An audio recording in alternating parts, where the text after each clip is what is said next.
A car accident changed her life. Because she had no insurance, she went into debt for medical treatment. She sued the other driver.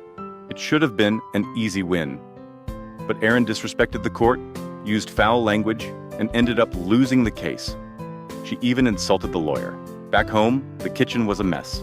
So she took her kids to a restaurant and spent the last $74. Then she kept looking for a job, but because she had no work experience, no one hired her.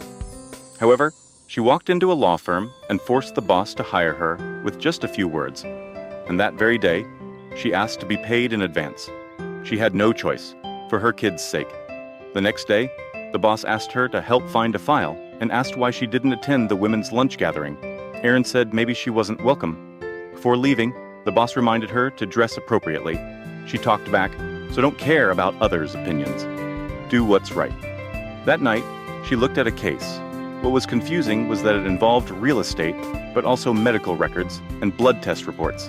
The next day, she applied to go investigate on site. The boss was busy on the phone and agreed. She found the client. The woman didn't want to sell her house. Both she and her husband were sick and had no energy to move. Erin just wanted to understand what the medical reports had to do with a real estate case. The woman said the power company reimbursed their medical costs because the power plant's wastewater contained chromium, and to prove it didn't affect health, they offered free physical exams every year and covered medical expenses. This made Erin even more suspicious. She consulted a chemistry professor, and the answer was pure chromium is good for the body. Trivalent chromium is harmless. Hexavalent chromium is highly toxic. It causes organ failure, infertility, and cancer, and can even affect the next generation. To find out the truth, she went to the water board. The staff member was attracted to her looks and let her search the archives herself. In the end, she copied and took them. When she excitedly returned to the law firm, she found herself fired. The boss said she hadn't shown up for work for a week. She got angry on the spot.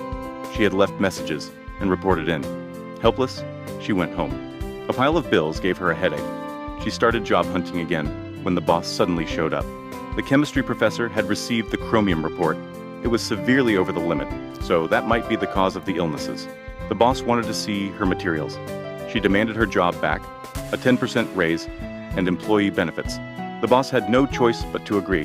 The next day, she gave the documents to the assistant to be sent to the power company's claims department. Soon, the power company sent an intern to negotiate.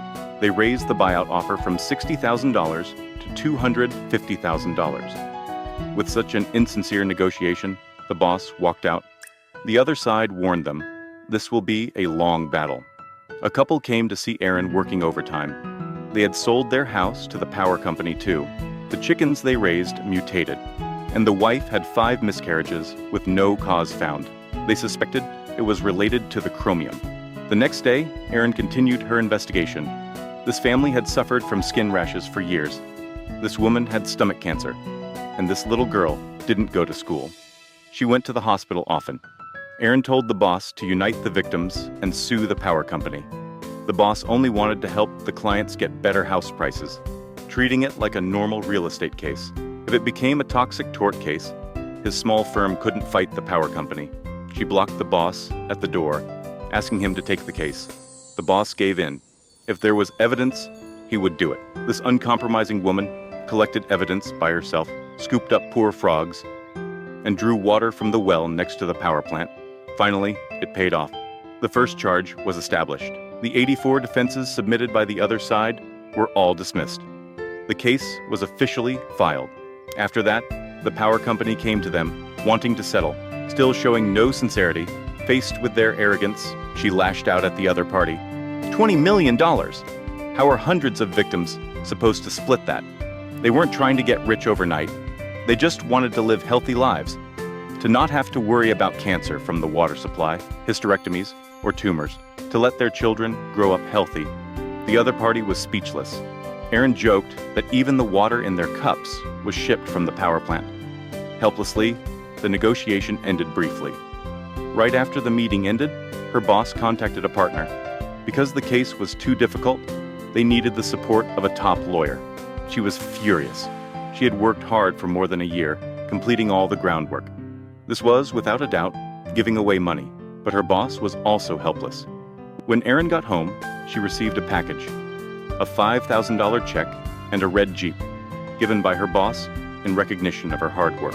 That day, in talks with the partner, they planned to use arbitration to fight for their interests.